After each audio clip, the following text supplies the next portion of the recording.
How are you? In this video we are going to talk about how the work done only to change the gravitational potential energy of a mass, okay, GPE of a mass. In the previous videos we have seen whenever you have a mass on a horizontal surface and when a force F is applied and the mass is displaced by a displacement of S to a position which is S apart from here, the same mass, and when whenever force is applied on the mass, so the energy of the mass will increase, maybe kinetic, maybe potential, any form of energy. But whenever work is done on a body, so the amount of energy increased on a mass is equal to how much? The force times the cosine of the angle between the displacement vector and the times the displacement. Okay, now this is the work done you calculate, and we have seen the work done only to change the kinetic energy of a mass. Whenever you do work on some mass, so you are increasing the energy of the mass.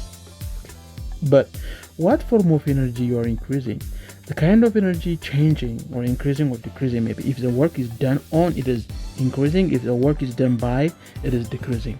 So if you apply a force only to change the speed of a mass m, so on a smooth surface maybe, or if there is friction, you consider the friction. So the work done is equal to how much? The work done is equal to the change in kinetic energy. Okay, because it's horizontal, there is no change in h, there is no elevation change, so the only thing you change on the mass is its kinetic energy due to its change in the speed.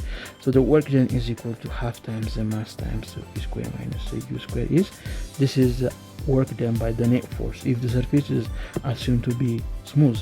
But if the surface is not smooth, if it is rough, you add work done against friction. Now in this video we are going to talk about the work done only to change the gravitational potential energy of a mass. Okay guys, this time a certain force F is applied on this mass to move this mass only from this height. This is a level where the gravitational potential energy of a mass is 0. We call it 0 GPE, 0 gravitational potential energy level. And this is another level which is H1 from the 0 gravitational potential energy level. And the final level is this one. This is another level again, the final level, it is H2. But the mass is pulled through this ramp, through this track, to raise it into here without changing its its speed. The speed on this level is u, and the speed in that level is the same u. There is no change in kinetic energy. There is not a change in speed. So now consider this mass. A mass was initially moving with the speed u, is pulled by a force F, so that the mass can move through this track with a constant velocity. There is no change in the speed. So the mass travels through this one with a constant velocity. That's the model. Now the mass is pulled by a force F. But what do we know about the force F? The force F is how much? We know from your force, unit 3 of your lesson, from your force. So the force, you have a ramp and you are applying a force M. The ramp is smooth, coefficient of friction is supposed to be 0, frictional force is supposed to be 0. So you apply a force F, but this force is supporting only the weight, the sign component of the weight, mass times gravity times the sign of the inclination. Okay, so what do we have now? So this is a mass M and it is pulled. So the force required to move this mass through this surface with constant velocity is equal to how much? The force is equal to the mass times gravity times the sign component of the weight. There is no friction, there is no acceleration. Or you can write the force minus the friction minus the mg sine theta is equal to how much? Mass times acceleration. So it says constant speed, this is constant. The implication is the acceleration is 0. So these all equal to 0. Now F is applied, then this one is supposed to be 0. Friction smooth ramp. It's a smooth ramp. In this model, it's a smooth ramp. Okay. So the only force we left with is this mg sine theta. So the force is equal to how much? The mg times the sine of the angle, or this minus the force minus mg sine theta is equal to 0, or this is equal to, I'm sorry, this is equal to, this implies the force minus mg sine theta equal to 0. So meaning the force is equal to mg sine of the angle. Okay, so this is the force required to move this mass through this height without any change in speed. Same u is there and here. Okay, there's no change in speed, there's no change in kinetic energy. This time we say the work is done only to change the potential energy, the gravitational potential energy of the mass. All right, now how do we calculate the work done? The work done is equal to the force times distance. Okay, but we know the force is the sine component of the weight. Yes, so then insert here the work done only to move this mass from this level to that level with constant velocity on a smooth ramp is given by the mg times sine of the angle times the distances. The distances is this hypotenuse side of the ramp, this hypotenuse side of the ramp. But take the ramp, assume this is the ramp, this is the ramp. So how do we define sine of this angle? Sine of the angle is equal to how much? Opposite over hypotenuse. So you can just put one and crisscross. So distance s, the hypotenuse s times the sine of the angle is equal to h. So the work done is equal to the mass times gravity times what? S times sine of the angle. But s times sine of the angle is h. So the work done is equal to how much? Mg h. So any mass will possess a certain potential energy whenever you keep it on a certain level.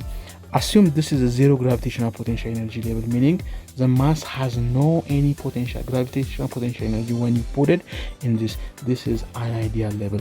But when it was at this level, h1 from the 0 gravitational potential energy level, so it's gonna possess some energy. Then it was initially at h1, meaning it was with a potential energy of mg times h1. Finally the mass is reached here.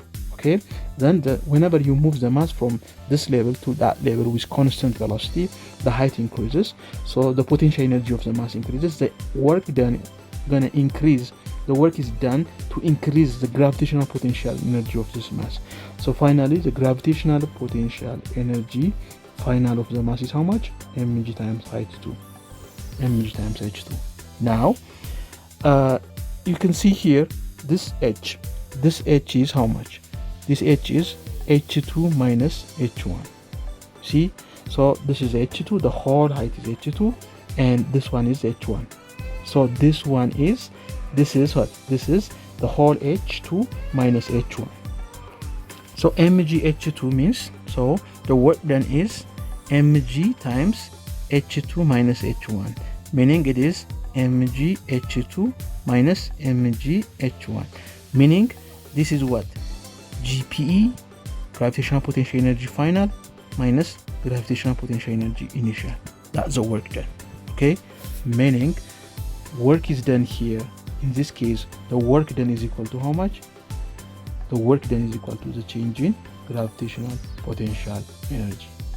If it was rough, the work done gonna be how much? The change in gravitational potential energy plus the work done against friction. Remember last time we have discussed the work done only to change the speed of a mass on a horizontal level where there is no height change. So we do the work done is equal to the change in kinetic energy if it is smooth, and you add the work done against friction if the surface is rough. Now this is how we calculate the work done only to change the gravitational potential energy of a mass. Let's do this one with some examples. So in this example, how much work is done to raise a 20 kg mass through a smooth ramp from a gravitational potential energy of 2 meters to the 0 gravitational potential to a gravitational potential energy of 6 meters, meaning, so this is the assumed 0 GPE level, 0 gravitational potential energy level. So the mass was initially at this level. This level is H1 gravitational potential energy level, which is 2 meters. And through this ramp, by help of the force application here, through this ramp, the mass reaches here. Okay, so the speed of the mass is here is constant, and here is the same speed. Now the mass moves through this ramp with same speed. There is no change in speed. Now we are going to work the work done only to change the height of the mass, this mass, through the path, this one, which is this H. Okay, now we are given the mass 20 kilogram and it is a smooth. So we have said that the work done is equal to how much? The mg changing gravitational potential energy, which is gravitational potential energy final minus gravitational potential energy initial. So this is how much? Gravitational potential energy final means when the mass is at this level, it's gonna have h2 height. Yes, so this is gonna be how much? The work done is equal to mg h2 is the gravitational potential energy final when it is here, and when it is here in this level, or when it's level, it is h1 from the zero gravitational potential energy, the initial potential energy, minus the gravitational potential energy initial is mg times h1. But you can take mg common, so this is equal to mg into h2 minus h1. But you can simply say h2 minus h1 is equal to change in h. You can say change in h, or simply you can say h. So the work done is equal to mg times change in h. So that is equal to how much? Mass is 20 times gravity is 10 times the height difference is how much? So change in h is h2 minus h1. So this is equal to 200 times 6 meter minus 2 meter. So this is equal to how much? 200 times 4 meter. So this is gonna give you 800 joule of work is done. So only to change the height of the mass from a level h1 is equal to 2 meter to a level h2 is equal to 6 meter with constant velocity, without changing any of the velocity, without changing the speed. It is u here and it is the same u here, so the surface is smooth, there is no friction. So the work done only to change the gravitational potential energy of the mass is given by mg change in h, and it is 800 joule work is done. So this is how you calculate the work done only to change the gravitational potential energy level. So this is today's video. Please share this video with your friends, subscribe, and just do something to have more audiences so that we can have more videos, more helpful videos for your physics. Thank you for watching.